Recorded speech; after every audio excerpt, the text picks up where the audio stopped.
brewing. Not on a Sunday. Not on a Sunday. And we are ready. First quarter officially underway and Kinal gets to the basketball. Bola na kay Ochavo. Interesting matchup right here. Casino against the 5'5" Ochavo. Ochavo. First play para kay Kinal. Good exit screen. Floppy action. See, dalawang screen sa kabila, isang screen sa baseline para kay Kinal. And that's what they need to really get going yung outside shooting nila kasi yan ang isa sa mga bala ng EAC. Ato Barba pulls up for 3. Loristo with the board.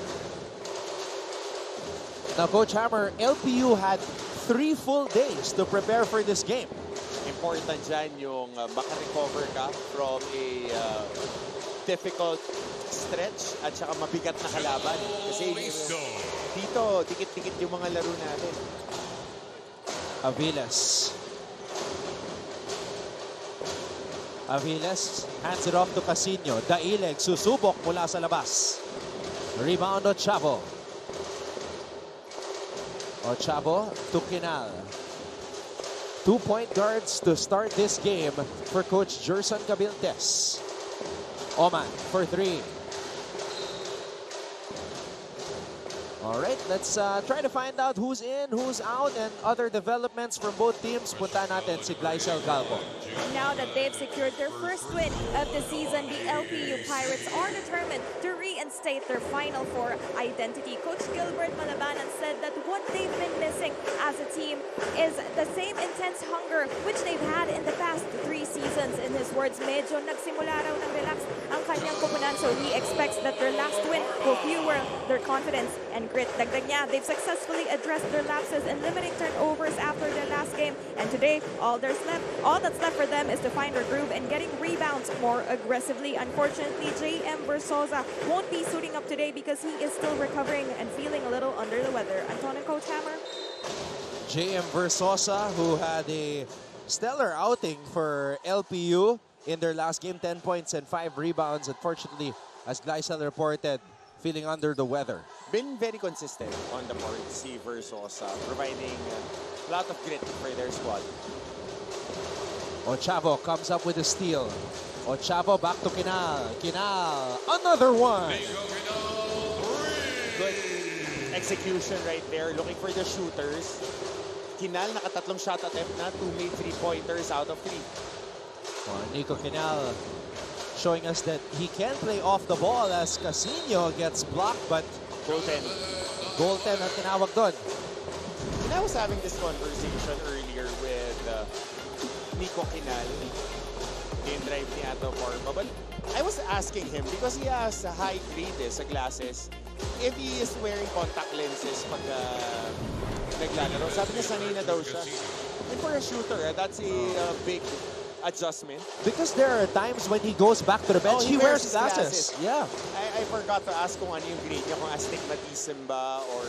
Kasi mahirap yan pagka distance shooter ka, pero sanay siya eh. So, you mean to tell me, Coach Hammer, na he's not wearing anything right now? Yeah, bare eyes yan pagka naglalaro siya. I got curious. Siguro dahil nasanay din siya naglalaro nila. Meanwhile, Barba is in attack mode. He doesn't say much. He just goes about his business and gets the job done. Yep. Aviles with the board. Barba to Casino. Aviles. Casino to Daileg. Daileg. Wow! Harap-harapan. Tinirahan si Loristo. And that's the advantage na 3-4 ang nilalaro niya. You can put him against bigger guys. Tapos parehas pa sila ni Umandap na stretch forward. Kinal. Sa pagkakataong yun, sinigurado na ni Peñafiel na hindi makakatira si Nico. But Nico moves closer. Kinal, 8 points. And as their captain, that has been consistent for him the whole off-season. Maganda yung outside shooting niya. Kaya it's just a matter of time before he got his game going. Peñafiel trying to split the D. Ochavo. Kinal, a third triple. Halfway down. Ochavo with the steal. Bagay is fouled by Aviles. In the NCAA, you have to be careful when you secure that rebound. Kasi ito yung mga ginagawa nila Kyle Ochavo, ng mga guards ng San Sebastian. When you don't secure it and chin it, susundot at susundot sila. EAC Generals. A back and forth affair. Nico Kinal has 8 of EAC's 10 points. They are up by 1.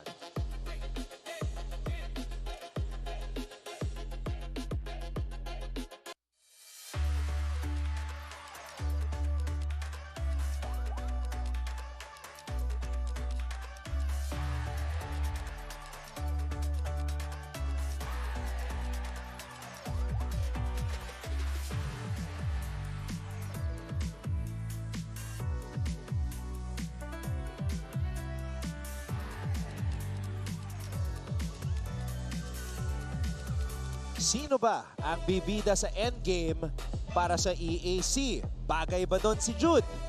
Wilmar Oftana, nauuna pagdating sa scoring, 14.7 points per game. I think it's still a process that they're trying to figure out. Kailangan lang mahanap nila yung tamang timpla.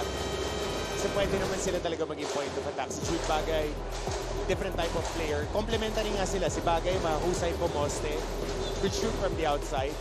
Sa kabila naman, si Oftana can post up a little bit, but he is a better outside shooter. So, yung lalo na yung trend ngayon ng basketball na kailangan multi-talented ka, pero yung mga pyesa mo nag-fit. So, pag opensa, si Bagay ang 4, si Oftana ang wingman. Sa depensa, baliktad naman sila. Ang pinakadelikadong lineup, pagka si Oftana nagsisentro, si Bagay nag-going, tapos may isa pa silang shooter dito na malaki. I think it's Umandak yung nakita ko nung summer na isa pa nila nagsistretch big. So, kayang kumuha ng rebound tapos nakakatira lahat sa labas. Yun yung pinaka-potent nila na 5. EAC does not have a true center on their roster. If you look at the lineup, walang nakalista as a center. So, it's really an ultra small ball lineup for Coach Cabildes.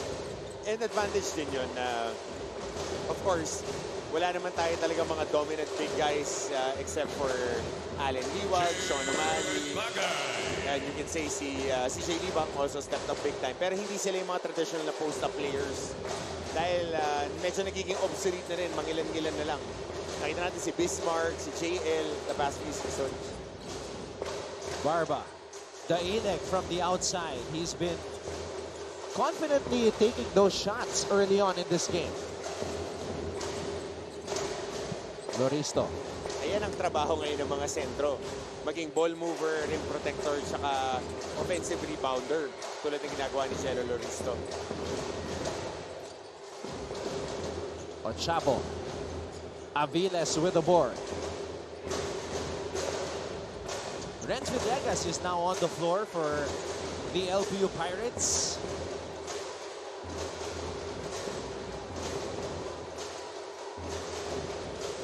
Aviles to Casino. And Casino draws a foul. He will head to the line for 2. Magandang ano rin to, si Casino. It's a good piece to have as we see this transition basket into Bagay. Kasi si Casino, ano siya, steady na guard compared to if you use Peñafiel as a point of attack, Villegas. Full speed full steam. Nakikita mo mas hinahatak niya yung bola. He waits for his teammates to be at the right spots before they engage the offense. Hindi lang nagmamadali. Mabilis sila pero hindi nagmamadali. Richmond Casino, a multi-sport athlete actually, also plays volleyball. Kaya mataas din tumalon tong batang to.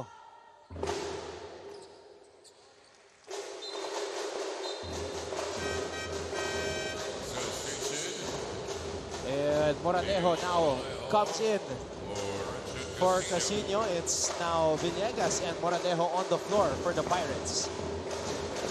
And a strange fashion statement by Deo Lucero to start this game. Yep. Nico But this is not a strange start for Nico Kinal. We've seen this far too often when a shooter gets going. Mga middies nagiging mas madali. Sipat na sipat nila yung ring. Aviles to Barba. Barba throws it out. Moralejo for three. Moralejo is able to knock it down. Good line for Josh Moralejo. Good kick out din from Ato Barba. Nahirapan yung close out kasi sasama talaga kay Barba. Lucero with a floater. First basket of the game for Deo Lucero. Daileg, another triple try. Lucero accelerates. Lucero nakalusot sa traffic. And Daileg with the rebound. Barba's asking for it. Barba gets it. Barba finishes it. Good break right there. Running in their lanes. Husay. Forcing numbers, Anton, off the forward pass. Yun galing sa mid basket. They just forced a transition basket. Good action, dribble handoff to the shooter. Downhill drive to kick out. Talagang sumasama yung help side.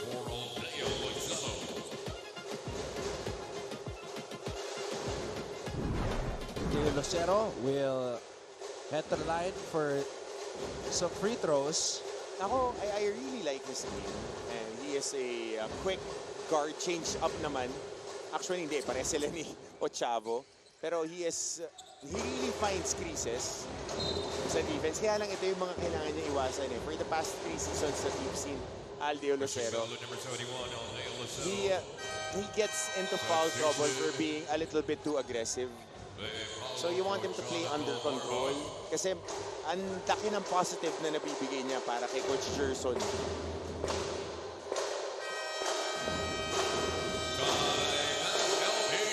Now Coach Gilbert Malabanan wants to talk things over. His team is down by 4.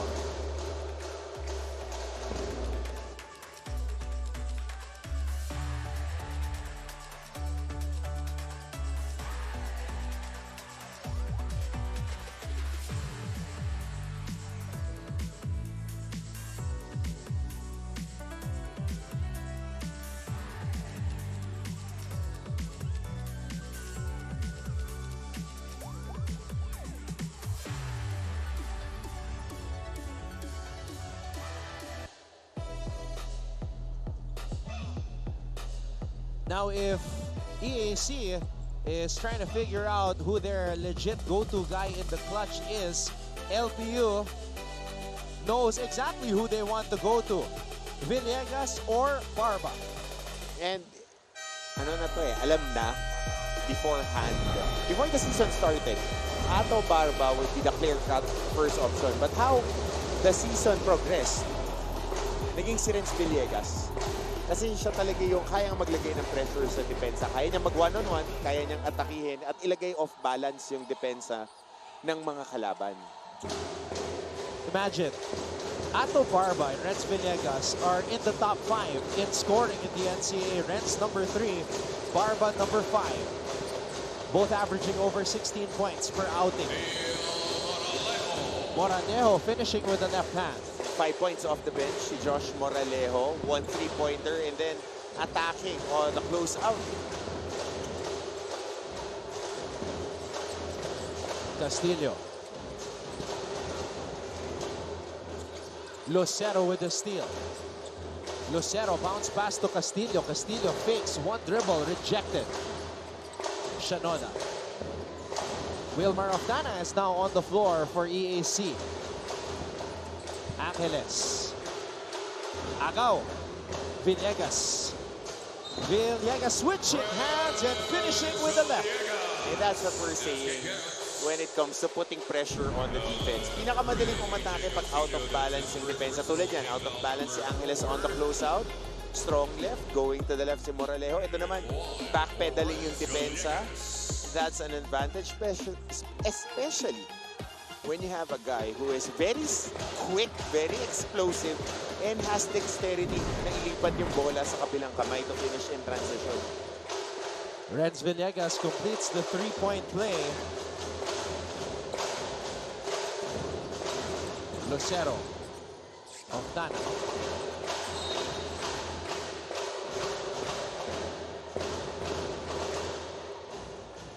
Holding foul at number 13, Kyle Montaño. That's his first personal, team foul number 3. 2 minutes and 10 seconds remaining here in the first. Oftana. Lucero.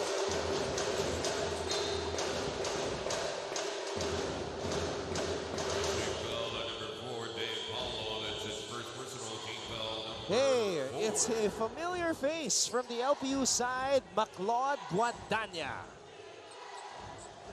Unfortunately, not lined up this season due to injuries. Next year. Yep. Oh, this kid I like. Oh, good rebound and finish.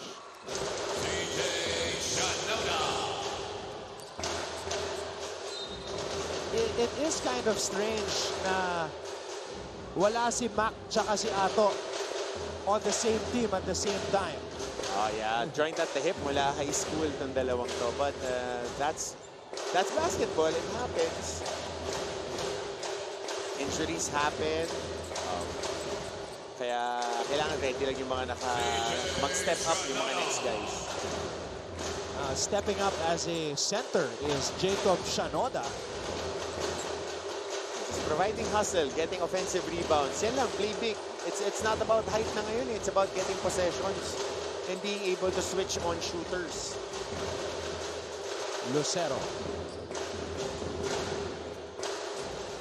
Lucero throws it out. Wilmar for three.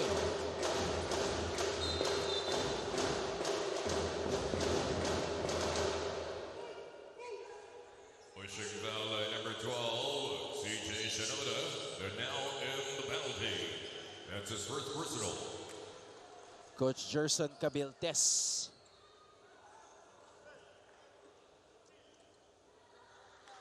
Nagulat dahil Shooting 2, ang natawagan na foul si Jacob Shanoda, crashing for that offensive rebound. High scoring, Anton, ng ating first quarter.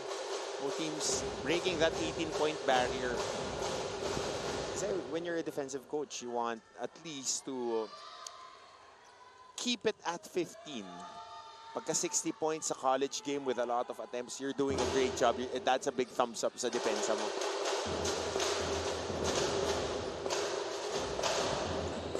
Final minute here in the first period. Lucero. Oh. Just a bad angle on that entry pass. Saka maganda rin yung depensa. Na-clip si Shanoda.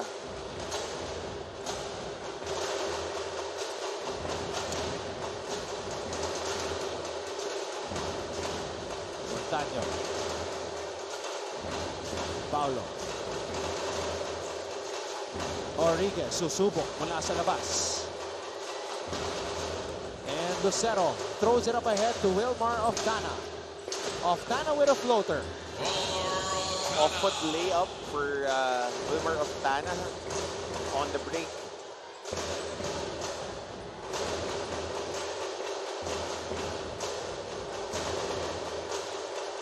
Moranejo. Paulo.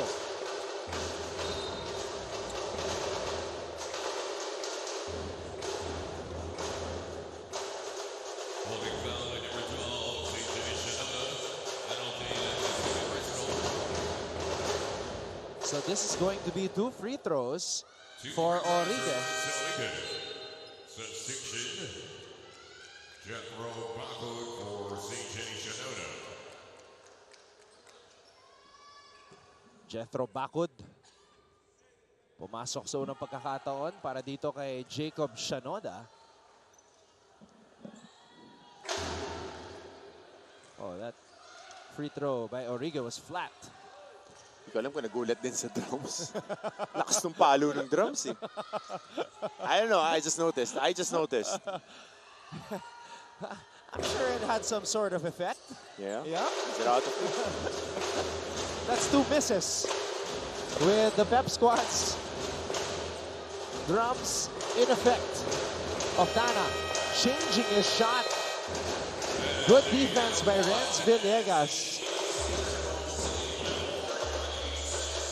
So at the end of 1, it's 26 for EAC, 22 for LPU. Nothing beats the goal, Coach Yep. Hammer.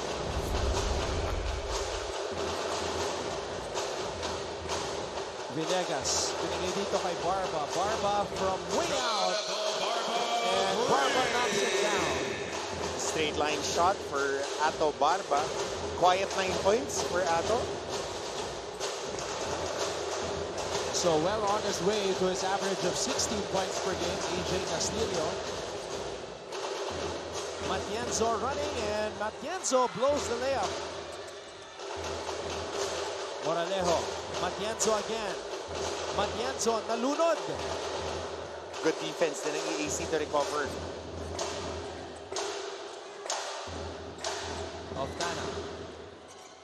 Oftana on the pull-up. Villegas. Villegas behind the back dribble. Villegas. Wow, skills!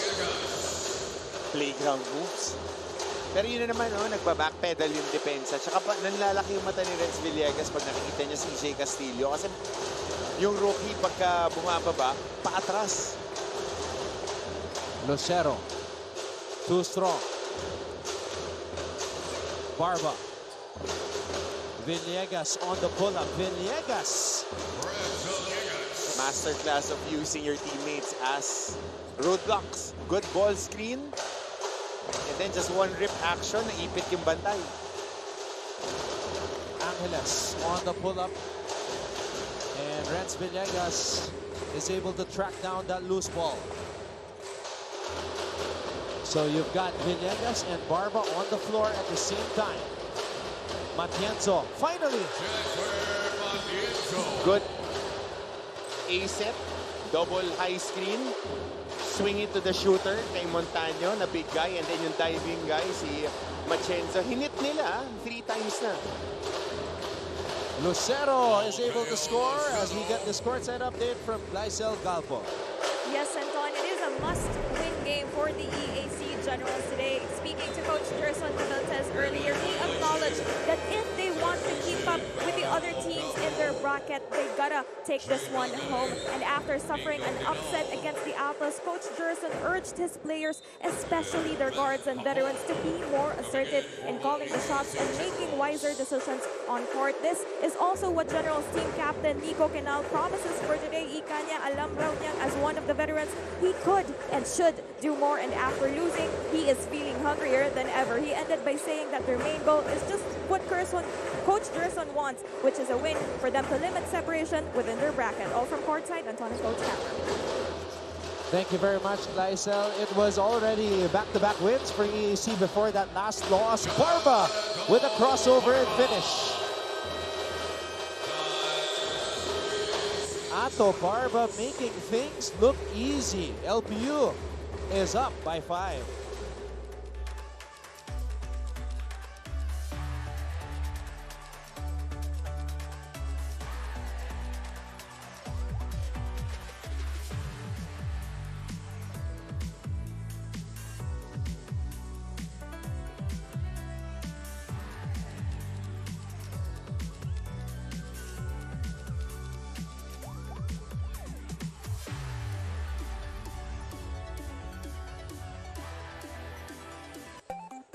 Hello. Check.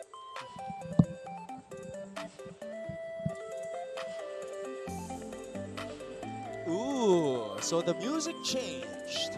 And that means we are on the search for the brightest smiles here inside the Phil Oil Center in San Juan.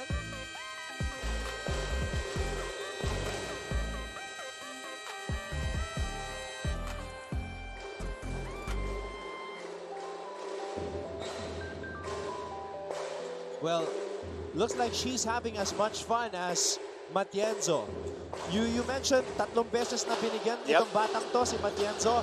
Ang napansin ko sa kanya, Coach, he doesn't play much, but when he does, he looks like the happiest man alive. Yeah, quality minutes. And that's what you want from your athletes na just enjoying each rep.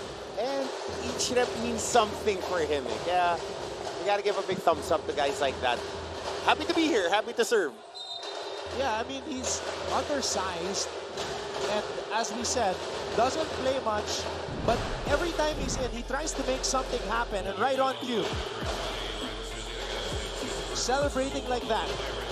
Celebrating like every point is a highlight for him. And Barba's just making it look too easy right now. 11 points for Barba. Bagay. Kinal fakes, fires. And Barba comes up with a board.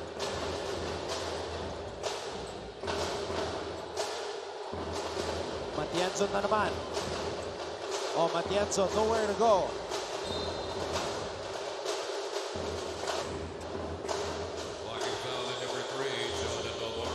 He would learn.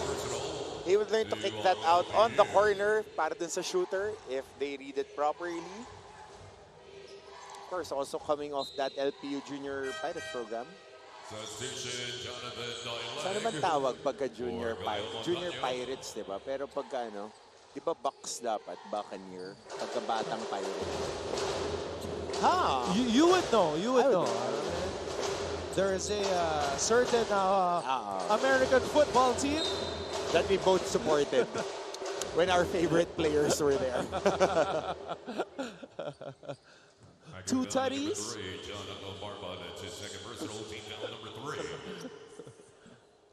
Pero ito na naman Antona, when they shuffled their lineup, they inserted itong si Jude Bagay. They would deliberately run packages and patterns that would get him on the post action. Kasi nga, effective siya eh. Effective siya on the post up. Pero dito sa matchup na to, it would be him against Barba. So we'll see.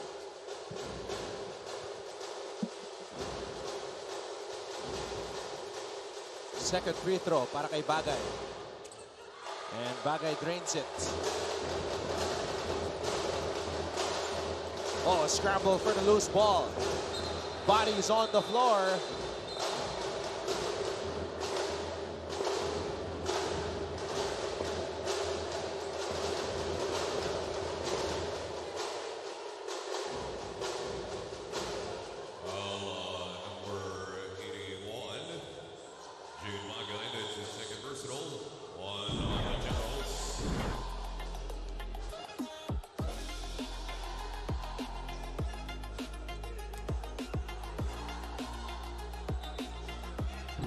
So there has been a lot of debate as of late with regards to players diving for the ball. But that's something that coaches teach. Yeah. It's a basketball play. You don't dive to the leg or to the body of your opponent. It's just professional courtesy. You play for the ball. But if somebody gets hit, tatamaan na tatamaan. It's a physical game. So as long as it's not meant to harm, you're playing for possession, that's a good play. Balingaya. Daileg turnaround jumper. And it's EAC basketball. That's a foul on Balingaya. Okay, mga freshmen ng yung mga rooks na itong LPU. Demonstrative. Aggressive. Okay yan. These Not are scared. 7 new additions on the LPU side.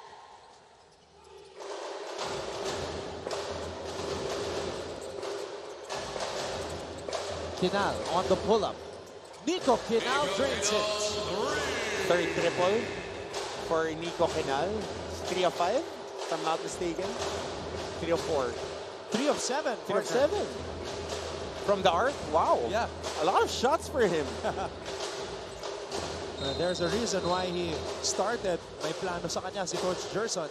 And first play pa lang, nira na sa kanya yung yung exit screen sa baseline. So ito, top shot pa nga.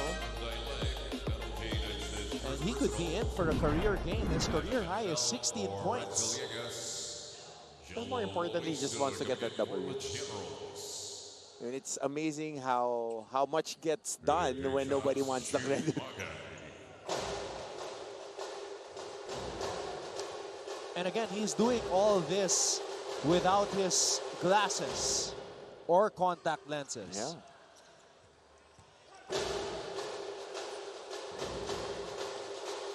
Bagay back to the free throw line.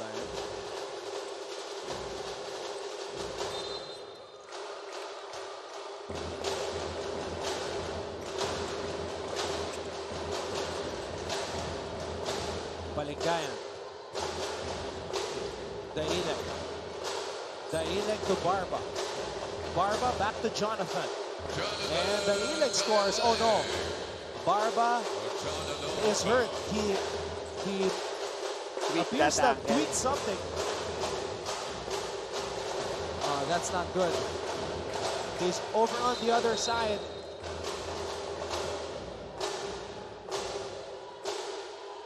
Oh, I think that was a Charlie horse. Or hyperextended me on the landing. He's in tip-top shape. So hopefully this isn't anything that is out of the ordinary. He really hyperextends from time to time, but if you're consistently strength training, yan naman si Coach John. Yan, yung naka-white, nakatabi ni Kuya Tisoy. Si Kuya Tisoy yun na may arm sleeve. He was a long time staff member yan ng iba't ibang teams. That's why he's there. I was so happy to see him with Coach Kuya MC Caceres. Ito, I think this was a hyper extended leg or an ankle. Weakness ankle on that pivot. Hopefully it's just an ankle. Yeah, we'll get an update later from Gleisel on what exactly happened there. Daileg on the pull-up. Tatlo lang naman yan. Natuhod, Charlie horse, na-tweak mo yung ankle mo on a hyperextend yung tuhod, especially kung hindi naman na-twist. Kinal. Oftana. Or rather, Costanes. Ochavo. Balingayan will bring the ball across. Alam mo, kahit hindi matatangkad yung players ng EAC, they are thick. Costanes, Jacob. That you're in for some for some action, definitely. When you're going against these guys. Credit to their staff for finding guys who would love to put in time in the weight room. Kasi yan yung pangontra mo. If you have lower center of gravity, kailangan para kang fire hydrant. Medyo mahirap na itulak. Jenna Loristo, the most chiseled player on the EAC floor right now. Athlete. Scores underneath. Tsaka ngayon nalalaro niya yung dapat niyang nilalaro. Roll guy, shot blocker, rebounder. Villegas. Daileg for three. Costanes with a board and a foul as the players went up for a rebound. Good move. Drop step. Right in traffic. Yan yung mga kailangan mo ngayon. So Gleisel just told us here that Barba is experiencing muscle pain. So he's having some ice applied to his left knee right now, and hopefully he'll be back on the floor. Thank you, Gleisel Galpo, for that update. We'll take a break. Back with more EAC versus LPU after a bit.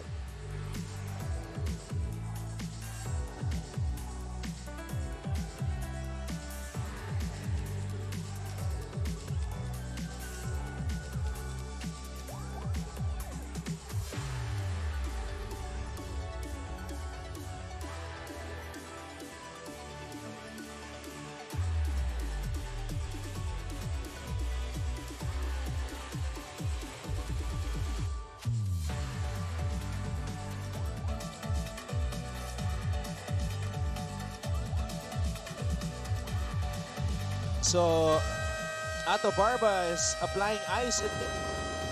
It looks like it's on his thigh. Yeah, no? it's a quad contusion pagkaganyan. Or he might be having tightness, ganun lang. Kasi wala naman tayong nakitang bangga. Yep. Okay lang yan. Coach John yan eh. Saw the thumbs up from Ato Barba. Of course, long time SNC nila si Coach John.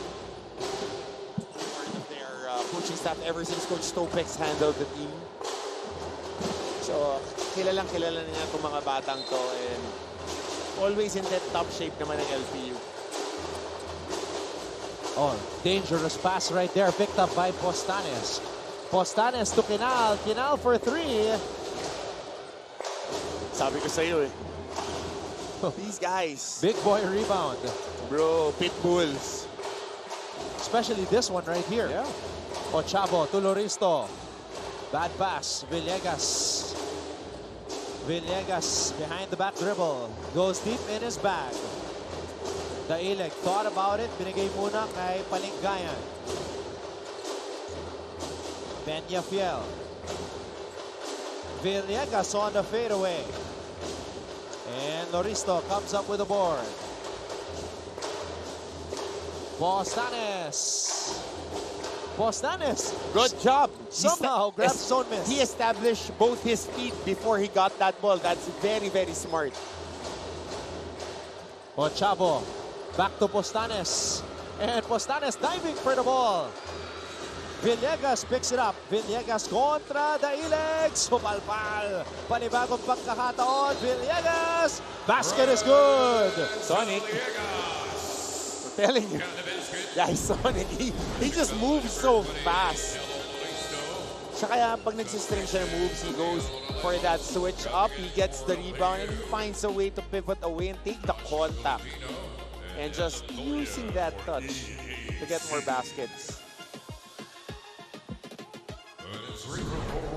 The way he puts up points reminds me of Kurt Rayson, although Kurt Rayson was more of an outside player.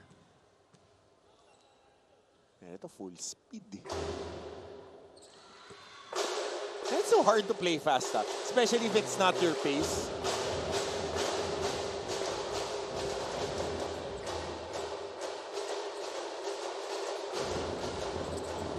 Postanes, big boy move. Yep.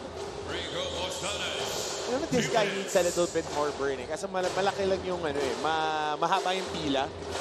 Mahaba yung pila kasi kaposisyon niya si shoot bagay. Villegas. Daileg for 3.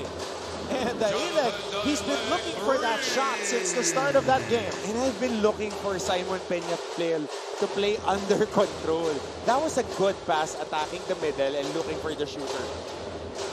And again, Postanes driving straight to the paint. Moralejo. Moralejo, back-to-back threes for the LPU Pirates. Love it. Scoring in transition, strong side help, kick out to Moralejo, knocking down that second three-pointer in a row. LPU with an 8-point lead. Oh, wow. Wow, wow, wow. What a move. Di ba mga pitbull yung mas malalaki? Sa mga Boston Terrier yung mga guards nito eh. Stocky din eh. Tolentino, Ochavo. Ang naiiba lang si Lucero, maliksi. Ay, no, kita mo, stocky sila. Mga fire hydrant player ni Coach Gerson. Tolentino. Oman. Omandak. Playing against his old team. Yep.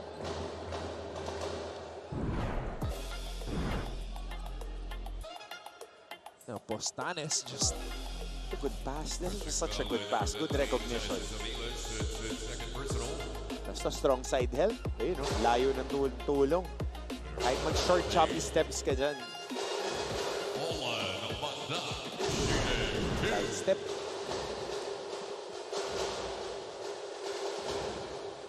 This is Omandak. Good on the first. We've had a lot of transferees play against their former teams here in season 101. The legendary free agency after season 99. I've never seen so many transfers in my life. In all college leagues, in all college leagues. I'm telling you.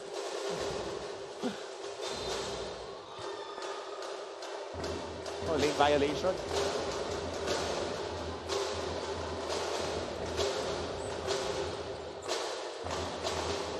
4-point lead for LPU. Aviles. Daile. Tolentino steals it. Tolentino over Aviles. Doria couldn't hold on to it, and the Generals are asking for a review. Oh, they changed their mind. The officials did. This will be 14 seconds on the shot clock. No, they shut down the shot clock kasi tumama naman sa yung shot attempt ni Tolentino. See, he puts down his glasses on the sideline. He's wearing glasses. I think it's astigmatism. Kasi mahirap pag-astigmatism doon, di ba? Yung lights, nagiging sharp. Tapos parang degraded yung nakikita mo when it comes to distance. Tolentino. 13 remaining here in the first half. Quinales on the other side. On the left corner, lurking. Tolentino. Good backdoor. Oh, Quinal! Lurking was the right word. From the corner to the baseline. That's why Coach Jerson Cabildes brought him back. He had a plan.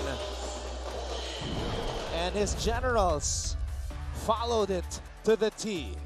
LPU 46, EAC 44 at the half.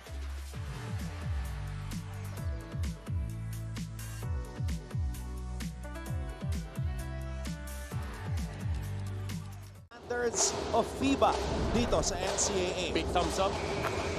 I'm speaking from personal expectations when it comes to officiating. They've been tight, they've been consistent, and for the most part, it's been a really good season regarding officiating. That's just for me, the way that I perceive the game na hindi siya mukhang hooligan basketball. Nagiging talagang you have to execute and you have to make shots to win. You can't just put them in a submission hold, ika nga. Meanwhile, Villegas is fouled by Tolentino. So right there, inadvertent contact on the hip. Consistently being called when you're trying to push off somebody out of their cylinder or out of the space that they've already occupied. Tinatawagan nila ng foul this season. Quinal on Villegas. They go to the post.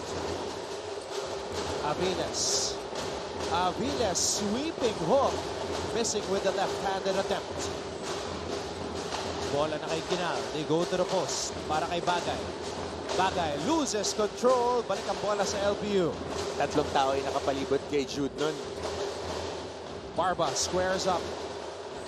Too strong. Bagay underneath. Bagay na bitawan ng bola.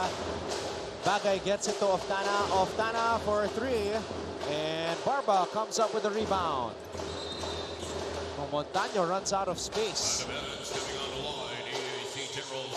In a different sport, that would have been a score if you break that space. But in basketball, that's a turnover. Good intention para kay Ato Barba to look straight ahead. Masyadong malakas na yung kanyang pasa. Bagay. Quinal. Shanoda.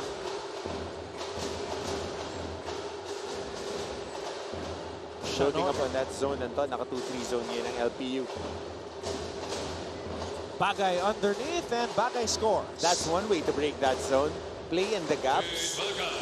And then east to west passing and then try to get an interior pass, which they did. Villegas. Villegas to Montaño. Montaño for 3. And Quinal comes up with the rebound.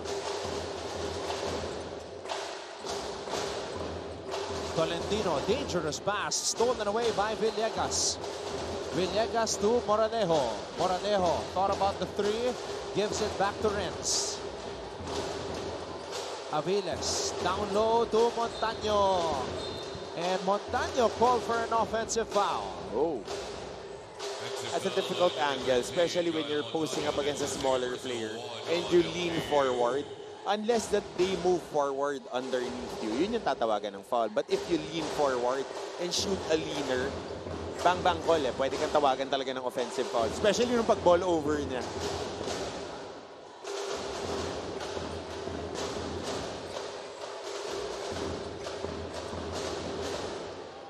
Tolentino. Oftana with a corner three. Yep, two ways to beat the zone. Being shown, interior passing and outside shooting. Antayin natin yung offensive rebound and put back kung makakakuha din sila. Bago i-abort ni Coach Gilbert tong zone niya. Nag-2-3 zone siya ngayon to start off the quarter.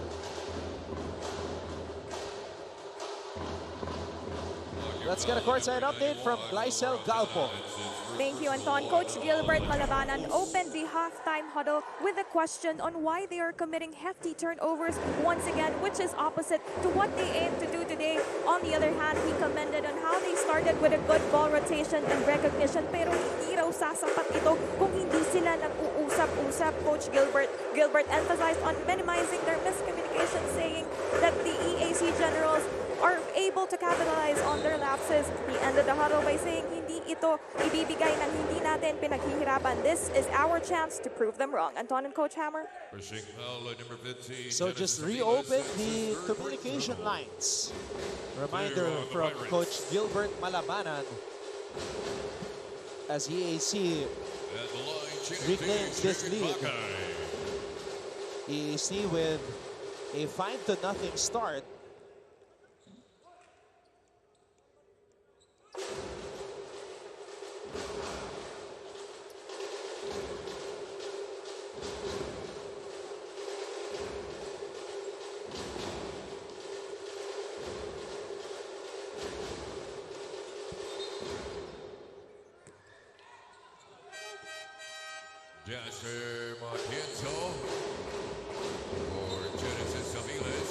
So the referee says the shot counts. So the official score for the Generals is 50 as Matienzo comes back. I still remember when we were covering this kid back in high school. Yeah, he was the same way. Second year high school pa lang siya noon. Sila ni Inigo, ang big men ng Junior Pirates. Inigo Torres. Oh, Villegas with a sidestep. Straight to the basket. Nilias siya. Talagang merong pop yung first step niya. Pag nakauna siya sa'yo, mahirap habulin.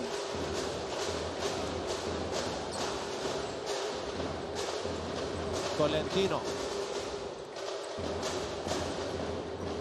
Kinal. Wilmar for three. Tolentino. Oh, double pumping it. Villegas bothering the shot again. Moranejo. Corner triple on the way. Moranejo grabs his own miss. And Shanoda fouls Matienzo. Getting contact on the body. Good pass din by Moranejo.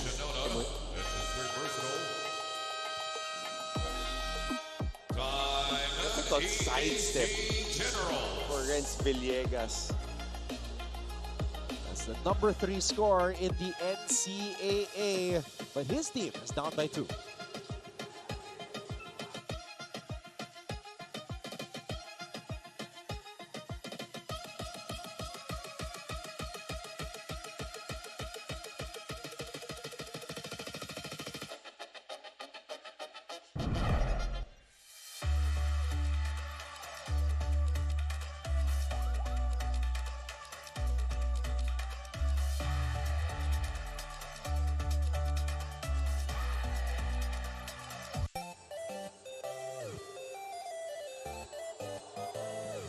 Hey, the cuties are out today. Again, this is a weekend. Oh, even the children are here.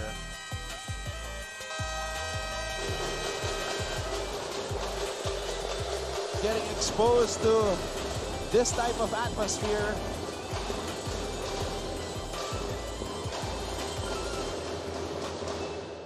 Ito naman yung mga nonchalant personas natin. By the way, to everybody who have been wondering and who tuned into yesterday's game between JRU and Mapua, just an update on the condition of Justin Lozano. This is from Dr. Shar Patigas, university doctor. He's at the ER of Our Lady of Lourdes Hospital in Santa Mesa. Now, he underwent cranial CT scan. It showed no evidence of bleeding, fracture, or contusion. So, he's awake now and apparently well. No seizure, recurrence, and still under observation though. Oh yeah, that would be good 14 days of observation dahil concussion protocol yan. The moment that you get hit on the head and you lose consciousness, you would definitely be under a concussion protocol dahil ang effects naman ng concussion comes out after 3 to 5 days, ganun yan eh. So delayed yung pagpasok. But it's a good sign that he is gising and he communicates kasi yun yung unang mawawala. Tapos ABC, tapos reverse na bilang. Yun ang unang agad papagawa eh. But that's a good sign for Justin and for the whole GRU community. And I was trying to give Coach Nani a call yesterday, but they were after the game. Nakausap ko rin si Sean Salvador na okay naman daw si Justin. That's good news after that scary fall. And hindi naman sadya. It was an accident, which happens in sports. Matienzo. Hand off to Moranejo. Barba in the post. Barba. Wow. Leg seems to be okay. Yep. Maneuvering against, what's this, 3 defenders. Just splitting the double and stepping through. Oman umandak to finish off that shot. I think that fall was on Jude Bagay, if I'm not mistaken, Ton.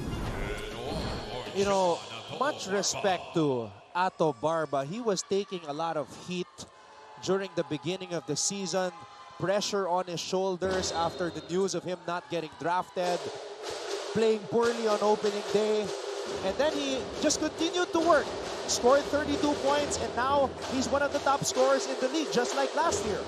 Well, I love what the younger generation uses when it comes to pressure. Mindfulness. Stay in the moment. Keep your mind on things that you have to do. And it's a different way of approaching things. Mindfulness. Be mindful lang kung anong nangyayari. And it's also great to have that support through Maclot Guadagna, you know, showing him love on Instagram as well. And he's here to support his ball club, even though he's out for the season with an injury. Oftana. Bostanes. Omandak. And Omandak will score against his former buddy, Ato Barba. Tit for tat.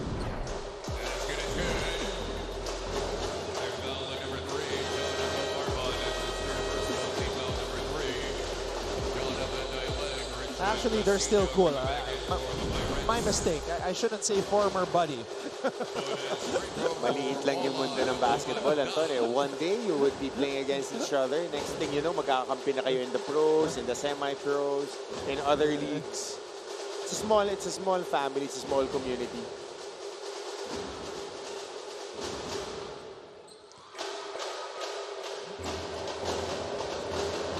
Casino back on the floor, started this game for LPU. Casino starting 4 out of 5 games. Matienzo. Castillo with a board. Castillo. Oh, Castillo recovers the ball. Ochavo. Omandak for 3. Omandak drains it. Specialty of the house of Oman Umandak. Of that ball reversal. Medyo matagal pa nga yung bola kay Castillo, getting into rhythm 3. Castillo trying to deny Villegas, but Villegas goes backdoor. Backdoor and then finishing with the offhand, putting his right shoulder at the chest of the defender. Great recognition by Villegas, noticing na dinedeny siya ni EJ. Omandak steps back. Omandak against the E-leg. And Matienzo taps it to Casino. Good box out. Barba, double crossover, spin move. Barba putting it up through traffic. Difficult shot. No go.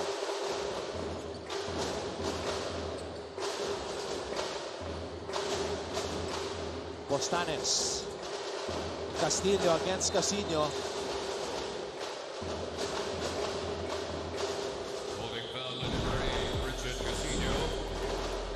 Let's take a look at this triple by Oman Omandak.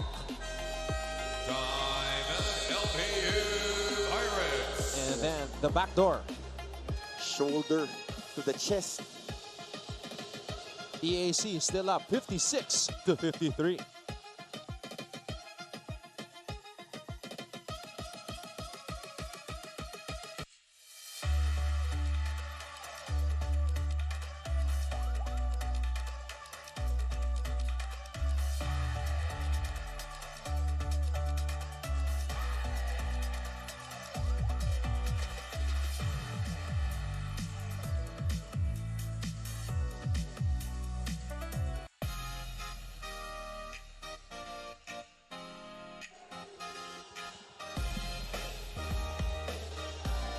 All right, let's take this moment to check the fits. The oversized shirts.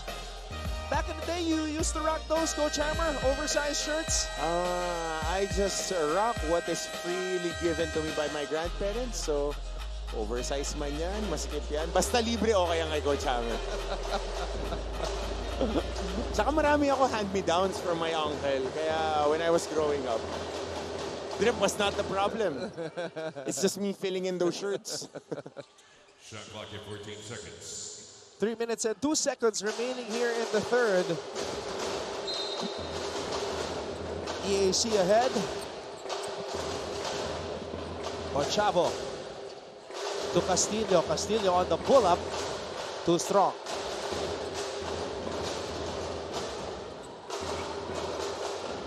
Villegas. Dailek. Matienzo to Casino. Back to Matienzo. Oh, backdoor! And that's the second time na nabackdooran si Castillo. And they've been attacking the freshman and Simon Peñafiel. That was an auto-read, konting kindat lang. One step, ganda ng setup niya. Isang hakbang papunta sa bola and then going on the opposite side. Almost the same assist numbers. Lamang lang ng isang LPU, 16 to 15. Postanes, double team. Oh my goodness. One of those guys that he got in between was Matienzo. We got 2 minutes. Dailek. Peñafiel. Matienzo, handoff to Peñafiel.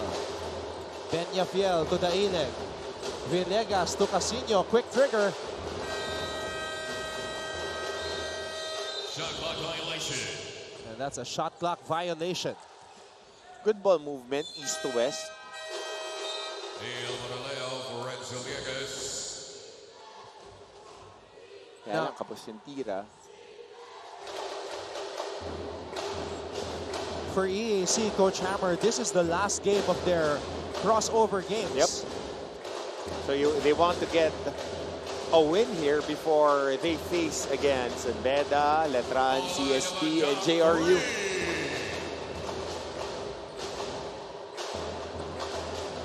Might be the best game for Oman Umandak. Oh. Scoring 11, but giving up that duty foul right there.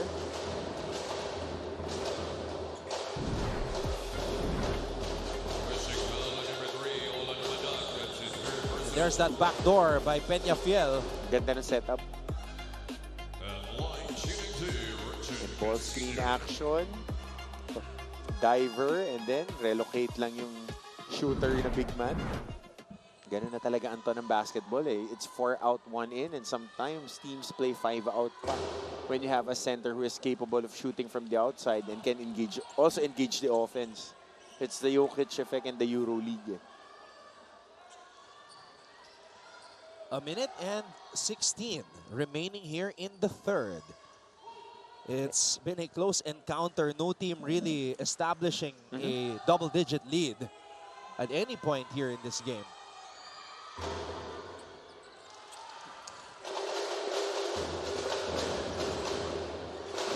With the way LPU is missing free throws, Coach Hammer, now we have to salute to the EAC pep squad.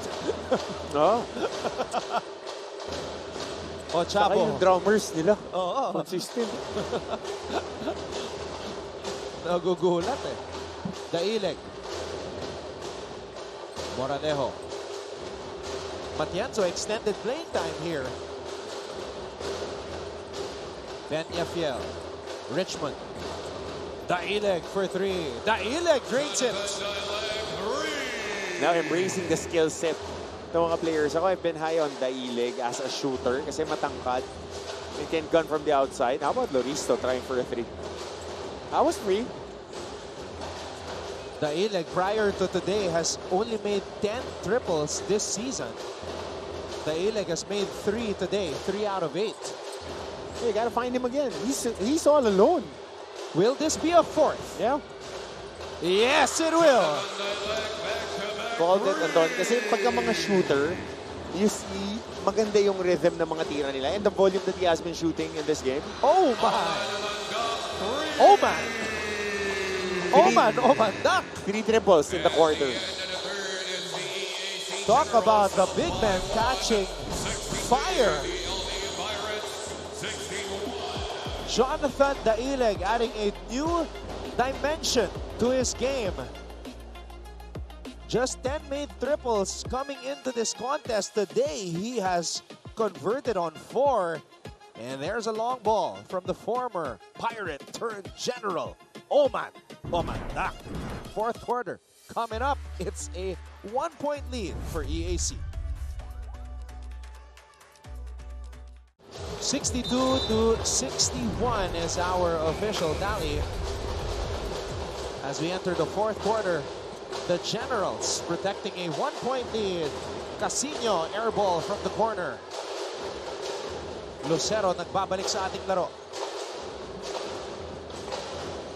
I'm seeing some Perpetualites enter the Phil Oil Center as we see Lucero drive to the basket. Good step-up screen by Jello Loristo. And Lucero, madulas talaga pag nakaka-turn ng corner at nadidip niya yung shoulders and he can get to the basket. Daileg. Long ball.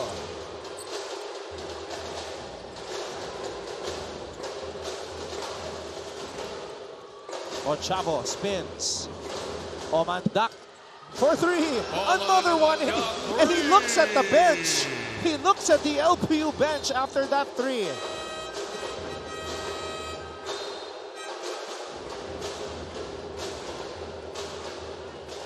EAC with a 6-point lead and quick. The 4th triple in the second half by Oman. Ito yung sinasabi natin na pag naka-turn ng corner, tapos ang layo ang hilaw yung help side. Yari ka kay Lucero eh. This was a 3. Coach, Oman has made 4 triples as you mentioned, but prior to this game, he has only made 2.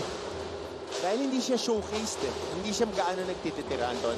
As far as I know, kasi marami silang shooters. And gano'n naman yan eh. May matatapat at matatapat sa'yo. Masyadong masikip. Daileg, nagdalawang isip. Kasi ngayon, long close out na yung sa kanya. Tumatama yung 3-point shot, naka-4 na siya ngayon laro. Mas madiin na yung takbo papunta sa kanya. Tatanggalin na yung outside shot. So, napipilitan siyang ibaba yung bola ngayon na tumatake. Lucero umatake. Lucero with a floater. Oh, Loristo coming from nowhere. And Lucero picks up the loose ball. Lucero, is able to sneak it up and in. Credit half of that basket to Kylo Chavo. Being a scrappy guard there. Ito yung tapik pataas ng bola. Nabuhay pa yung possession na yun. Daileg. Moralejo. Good screen.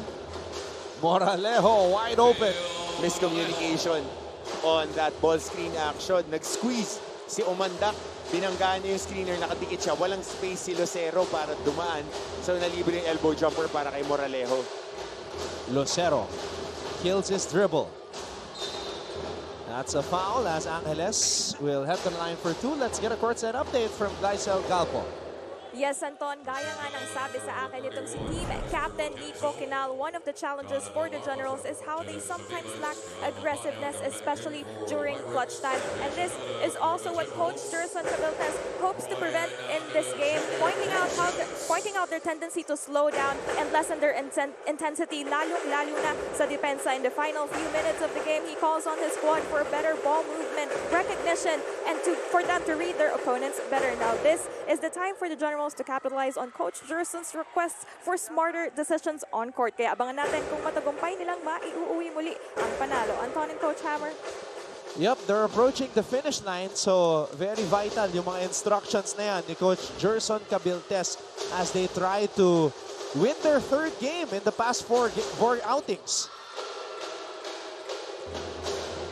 You know, they won against Arellano, they won against San Sebastian, lost against Perpetual, but Coach Gerson was not there. So now they're trying to get another W.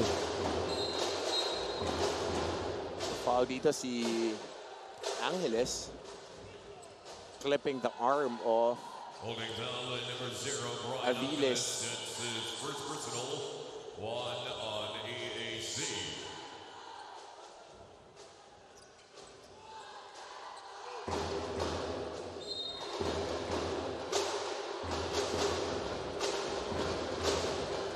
Moralejo to Barba. Montaño. Villegas. Villegas nabitawan ang bola. Lucero picks it up. Generals have the numbers. Angeles, touchdown. good transition for the Generals' scrappy execution. It is now the biggest lead of the game for EAC.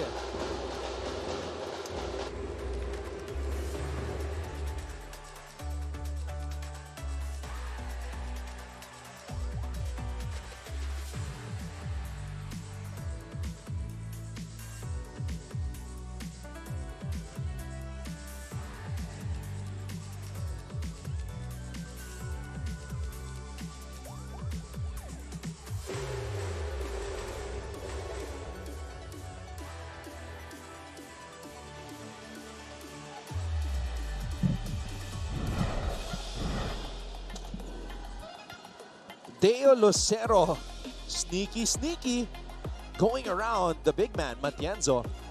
Kaya lang, naipit siya doon sa screen as Morales scores on the jumper. Yun yung mahirap pagka nagkaroon ng miscommunication lang naman doon. But he is very active and providing instant impact talaga siya coming off the bench. Once he learns how to play under control, he'll be an even bigger asset para kay Coach Gerson. A better start for the Generals here in the fourth. And that's why they have established this 9-point advantage. Aviles. Oh, he feels like he was clipped though.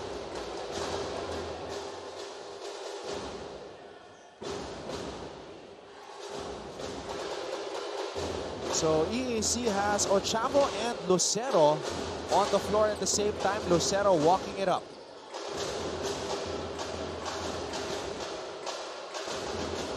Oman, top of the key three. Shanoda. Oh no. Holding on to his ankle. Tweaked it a little bit on the landing, but papagpag yan. Number 13, Gael Montaño, that's his first personal. Like say, papagpag yan. Distinction, Maracana, Nico Quinal, coming back in Oh, for yeah. the year. You can see it turn, coach. But lalo na pagka ganito, yung mid-season na, ankle sprains, only a day or two, The especially LPU if you're Pirates will opt for the coaches challenge. very conditioned. Importante yan pagka-condition ka eh. Yun yung magbibigay sa'yo ng confidence and physical, what do you call this, hardiness, you know, on that rolled ankle. Di naman, kaya nakatape naman. There's a foul.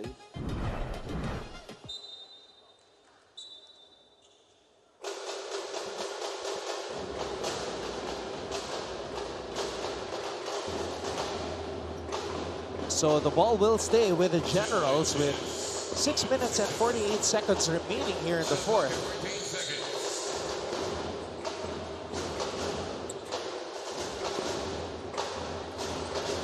Lucero with 10 on the shot clock. Oftana. Angeles mula sa kanto.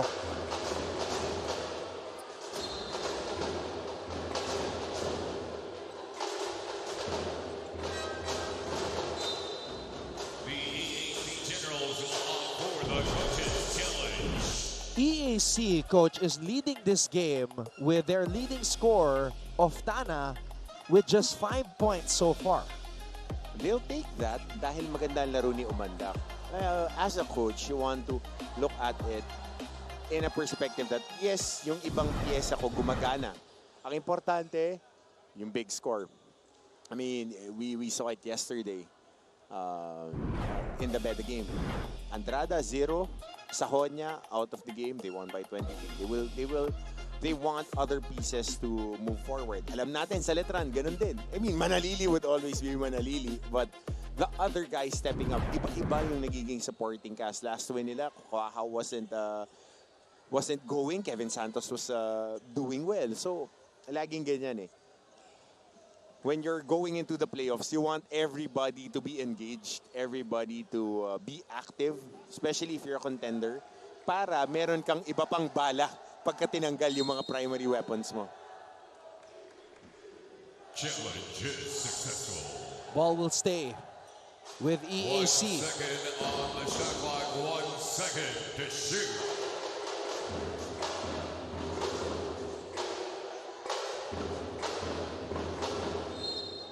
Angeles will throw the ball in play. Oh, wild pass. Shanoda. Shot clock violation. It's a shot clock violation as Shanoda had to tip it in.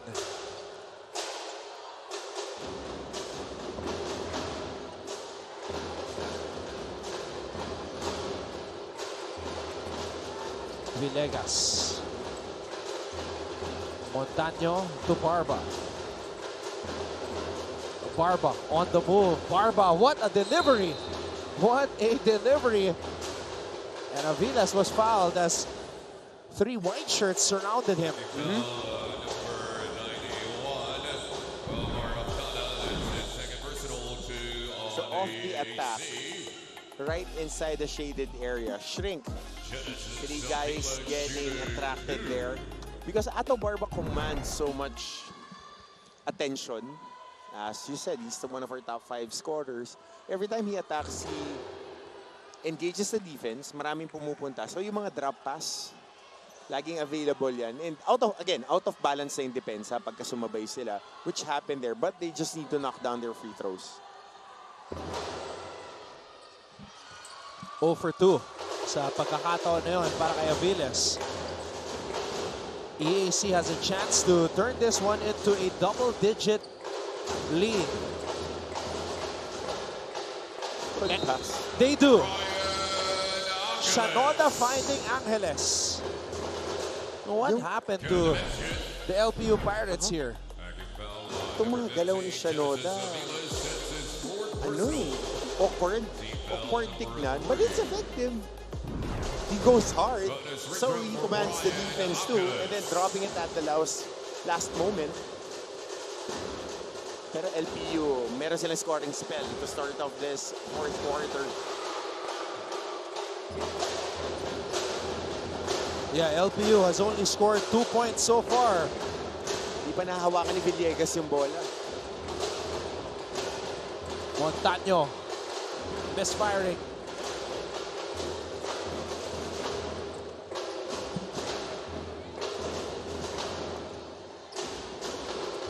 Lucero. One-handed floater. Deo Lucero is feeling it. Grabe. Ang bilis ng pagkambyo niya papunta sa kanan. He really is great to watch when he is on.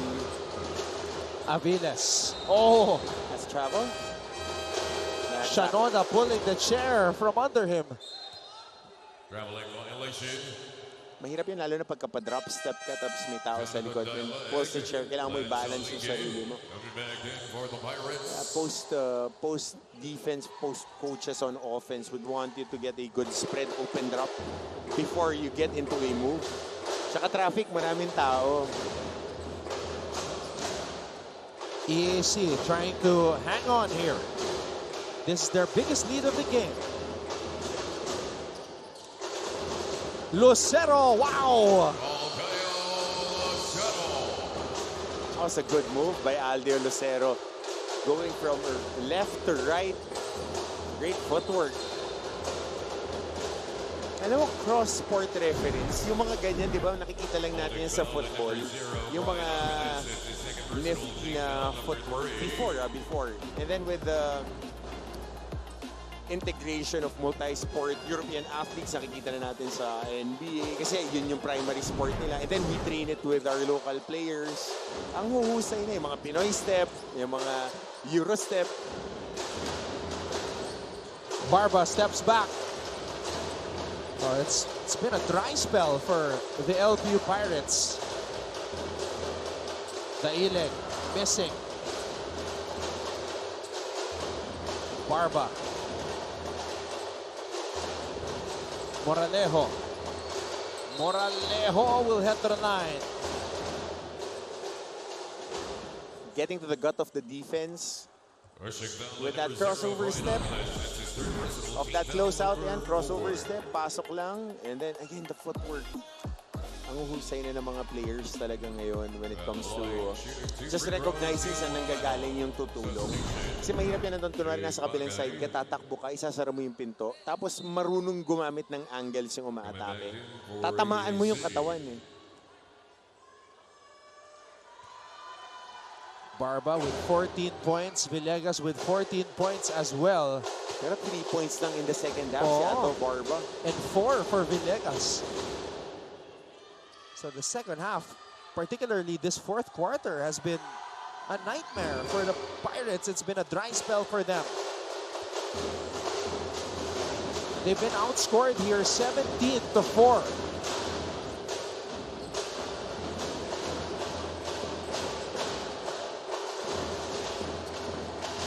Coach Gerson Cabiltes nagtitiwala dito kay Lucero to bring them home as their court general. And look at Lucero milk the clock. Oh, he pulls up on a 3. Villegas accelerating. Villegas binitbit ang bola. Origue out to the Ileg. The Ileg for 3. In and out. Villegas to Barba. Barba spins. Barba finishes with the left hand. Nifty move by Ato Barba. Just spinning away from the traffic and getting inside for a layup.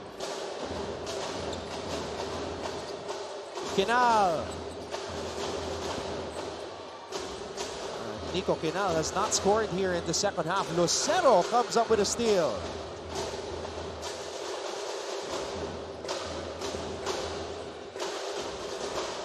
Lucero splits the D. Teo Lucero, sayang. Moralejo finishes all the way on the other end. And now Coach Gerson Cabiltes calls a timeout with 3 minutes and 5 seconds remaining here in the fourth.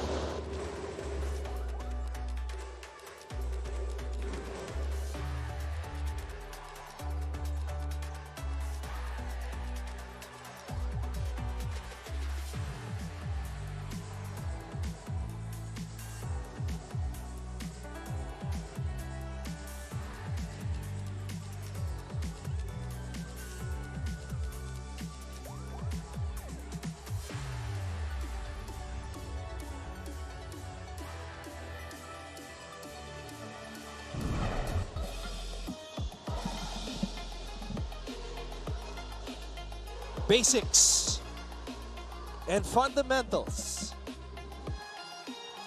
Just spinning, left hand finish, left side, left hand.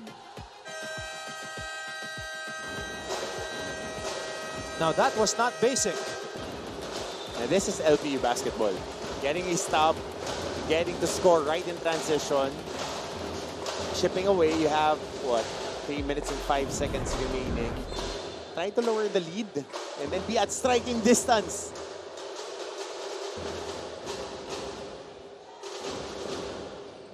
Sampo ang pinoprotektahan ng EAC dito. So now Kinal and Ochava are back on the floor. This is the backcourt that started this game.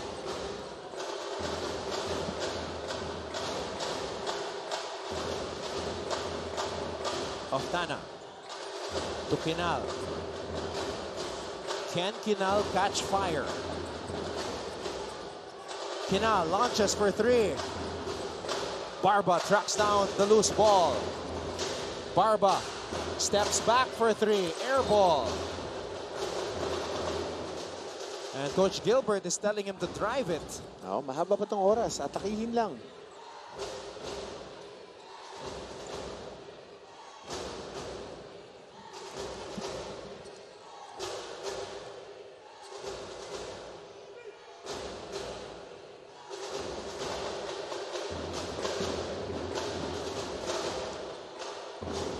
Kinal. On Chavo.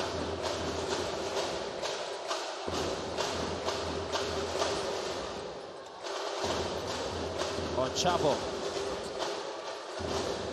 Oh, Oftana. He had to hustle to receive that pass.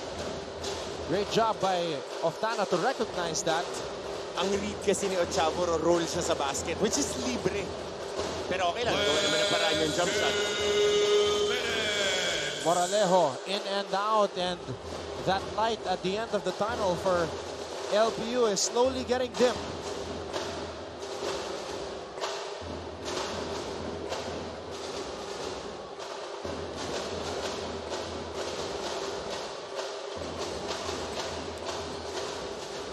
Omandak. Long ball. Daileg. Ochavo picks it up. Omandak on the drive and not yet in the penalty end of LPU. Good job by Oftana to track that ball, and Gerson Cabildes loving it. One of the more passionate coaches that we know.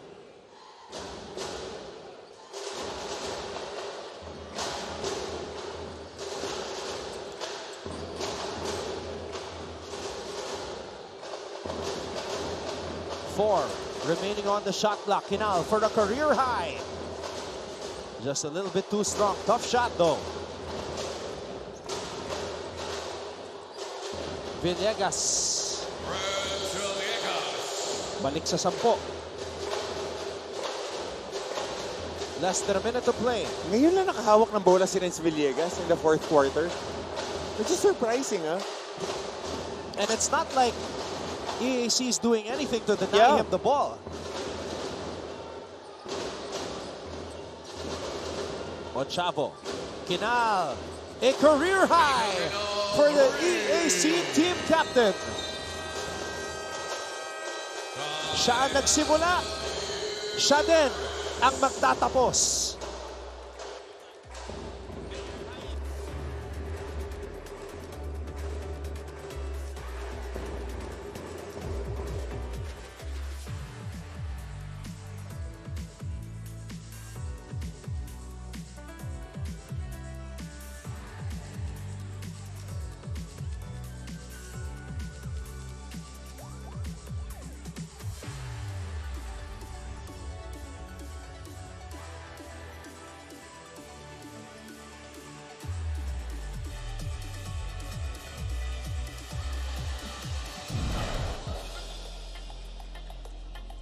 Renz Villegas, this was one of the few moments he had in the fourth period, Coach It's the Hammer. only attack that he got, huh? Na siya yung naging point of attack. In transition pa. And then, Nico Kinal with that three-pointer registers a new career high. 18 points for the EAC captain. First play of the game, Coach Hammer, was drawn for Nico, and Nico delivered.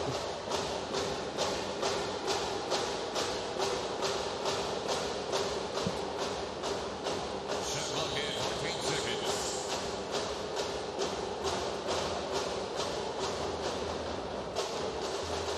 And unless something miraculous happens here, this is going to be an EAC win.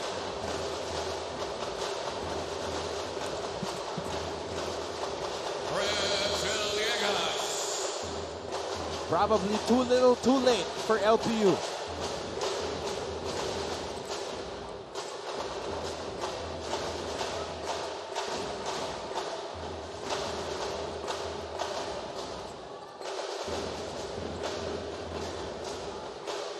Chavo. The EAC Generals are going to finish their crossover matchups with a 3-1 record. Taking care of business, winning the games that are winnable. Now it's time to go back to the drawing board and prepare for your second date with your group mates.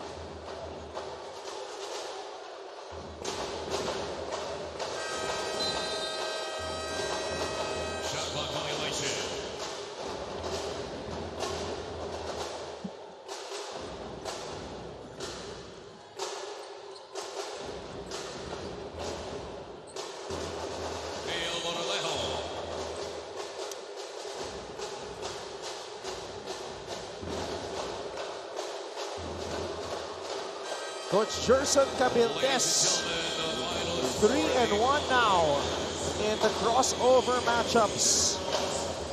So they improve their record to 4-4. And the glasses are back on for the captain, Nico Quinal. 18 points, a career high. And what a win for EAC. We will listen to the school hymns and then take a break. And back with post-game coverage dito sa Season 101 ng NCAA.